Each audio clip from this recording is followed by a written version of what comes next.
Ladies and gentlemen, welcome to the stage, California Senator Kamala Harris.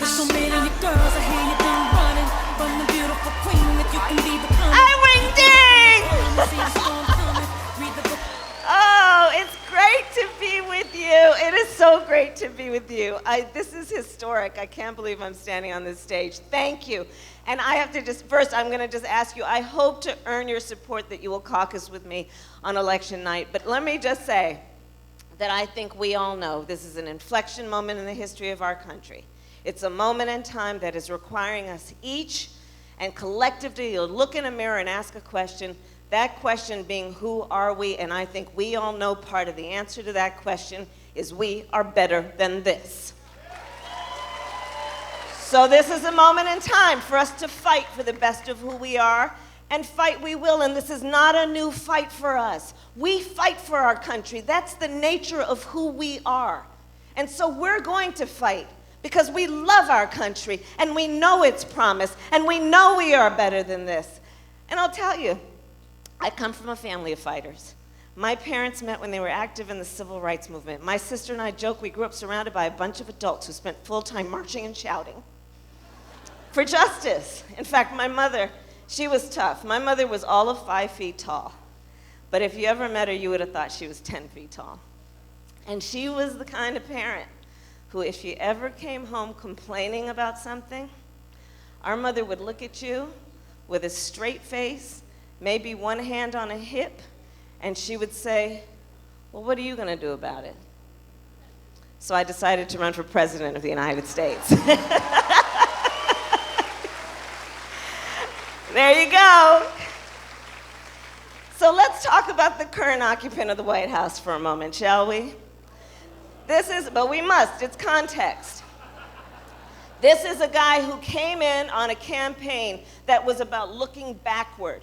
This is about a guy who came in and has been in office using the power of the voice of the President of the United States in a way that has been about trying to divide us, in a way that has been about trying to sow hate and division among us. But see, we know that one of the greatest strengths about who we are as a people is in our core, in our heart. We know we all have so much more in common than what separates us. So we're not going to buy what he's trying to sell, because we know dude got to go. Dude got to go. So we are going to fight, knowing that we have so much more in common than what separates us. And the way I think about it is what I call the 3 a.m. thought. You know, when you wake up in the middle of the night with that thought that's been weighing on you? Well, for the vast majority of us, when we wake up thinking that thought, it is never through the lens of the party with which we're registered to vote. For the vast majority of us, when we wake up thinking that thought, it is never through the lens of some simplistic demographic some pollster put us in. And for the vast majority of us, when we wake up thinking that thought, it usually has to do with one of just a very few things. Our personal health, the health of our children, our parents. For so many, can I get a job, keep a job, pay the bills by the end of the month, retire with dignity? For our students, can I pay off those student loans? For so many families, can I help get my family member off their opioid addiction? And for our farmers, can I keep my business thriving instead of having to look at bankruptcy because of this man's fragile ego that has prompted trade policy by tweet? So this is a moment in time for us to fight for the America we believe in. And in the America we believe in, you should only have to work one job to have a roof over your head and put food on the table. In the America we believe in, we will acknowledge a climate crisis and treat it with a sense of urgency. In the America we believe in, a woman will have power over her own body and the right to make decisions about what is in the best interest of her and her family.